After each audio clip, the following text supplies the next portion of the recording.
Hi welcome back to Jyothi vlogs. இன்றைக்கி நம்ம விலாகில் என்ன செய்ய போகிறோன்னா மஷ்ரூம் பிரியாணி எப்படி செய்கிறதுன்னு பார்க்க போகிறோம். அதுக்கு நான் ஒரு டபரா வச்சுருக்கேன். 1 கிலோ அளவுக்கு எப்படி மஷ்ரூம் பிரியாணி செய்கிறதுன்னு உங்களுக்கு காட்ட போகிறேன். ஃபஸ்ட்டு அடுப்பில் டபரா வச்சுட்டு நல்லா சூடானதுக்கப்புறம் ஒரு 5 ஸ்பூன் ஆயில் ஊற்றிக்கலாம்.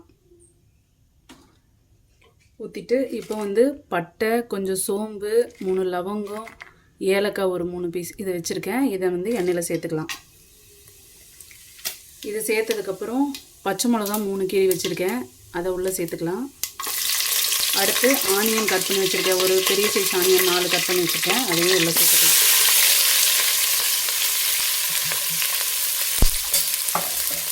இப்போ இதை நல்லா வதக்கி விடணும்.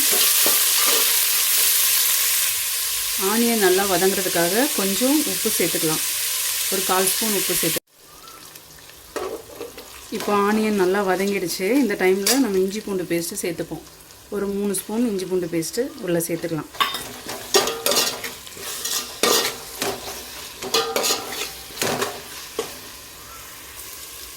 இப்போ பாருங்கள், ஆனியன் நல்லா வதங்கி வந்துருச்சு. இஞ்சி பூண்டு பேஸ்ட்டு போட்டுவிட்டோம். இப்போ தக்காளி, ஒரு மீடியம் சைஸ் தக்காளி 3 கட் பண்ணி வச்சுருக்கேன், அதையும் உள்ளே சேர்த்துக்கிறேன்.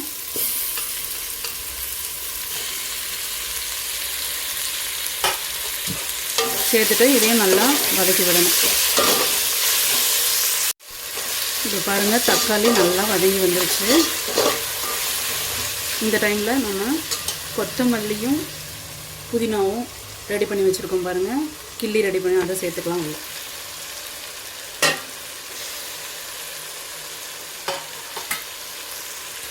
பாருங்கள், புதினா கொத்தமல்லியெலாம் நல்லா வதங்கிருச்சு. இப்போ இந்த டைமில் மஷ்ரூமும் உள்ளே சேர்க்க போகிறோம்.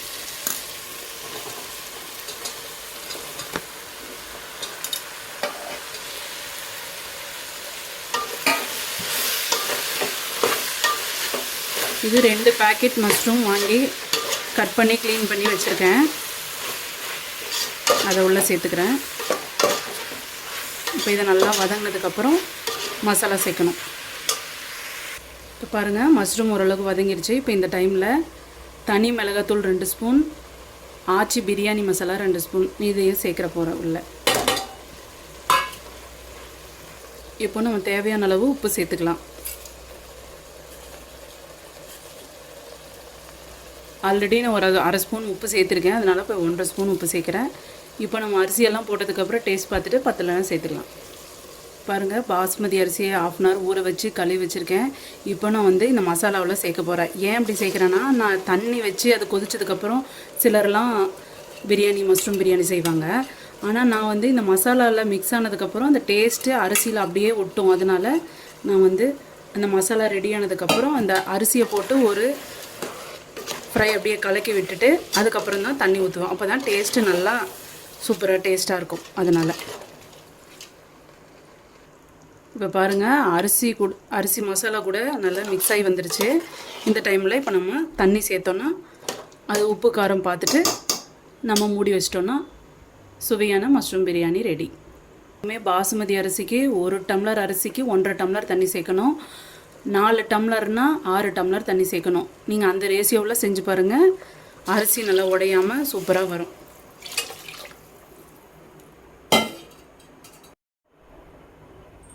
பாருங்கள், தண்ணி ஊற்றியாச்சு, இன்னும் கொதி வரல. இந்த டைமில் ஒரு 2 ஸ்பூன் தயிர் உள்ளே சேர்த்துக்கலாம்.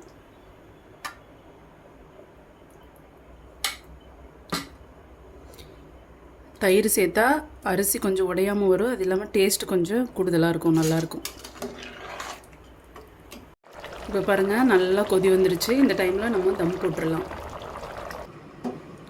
இப்போது தட்டு போட்டுட்டு அதுக்கு மேலே கொஞ்சம் தண்ணி பிடிச்சி போட்டோம்னா தம் போட்டுடலாம். ஸ்லோவில் வச்சிடணும்.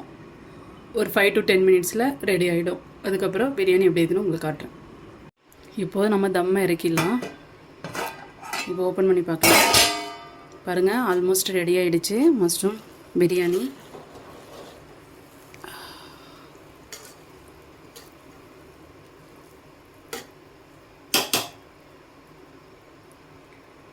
இதே மெஷர்மெண்ட்டில் நீங்களும் இதே போல் செஞ்சு பாருங்கள். மஷ்ரூம் பிரியாணி ரொம்ப டேஸ்ட்டாக இருக்கும். ஃபஸ்ட் டைம் பார்க்குற வியூவர்ஸ் என்னோடய சேனலை மறக்காமல் சப்ஸ்கிரைப் பண்ணிக்கோங்க. ரொம்ப நாள் வீடியோ போடலன்னு நிறையா ஃப்ரெண்ட்ஸ் எல்லாம் கேட்டாங்க.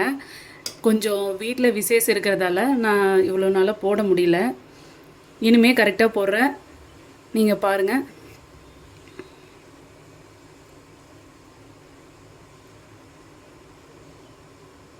பாருங்கள், மஷ்ரூம் பிரியாணி ஆல்மோஸ்ட் ரெடி. இப்போ அடுப்பை ஆஃப் பண்ணிடலாம், அப்படியே தம்லேயே இருக்கட்டும். இப்போ பாருங்கள், மஷ்ரூம் பிரியாணி ரெடி. நீங்கள் சாப்பிட்டு பாருங்கள், தயிர் பச்சடி கூட வச்சு சாப்பிட்டு பாருங்கள், ரொம்ப டேஸ்ட்டாக இருக்கும். இதே போல் நீங்களும் வீட்டில் செஞ்சு பார்த்துட்டு கமெண்ட் பண்ணுங்கள், லைக் பண்ணுங்கள், ஷேர் பண்ணுங்கள். மறக்காமல் என்னோடய சேனலை சப்ஸ்கிரைப் பண்ணிக்கோங்க. அப்போ தான் உடனுக்குடனே போடுற வீடியோஸ் எல்லாம் உங்களுக்கு நோட்டிஃபிகேஷனில் வரும். அது இல்லாமல் கொஞ்ச நாள் வீடியோ போடலன்னு என் நண்பர்கள்லாம் கேட்டாங்க. ஏன்னா வீட்டில் விசேஷம் இருக்கிறதால என்னால் சரியாக வீடியோ போட முடியல. இனிமேல் கரெக்டாக போடுவேன். நீங்கள் மறக்காமல் பார்த்து என்ஜாய் பண்ணுங்கள். பாய்.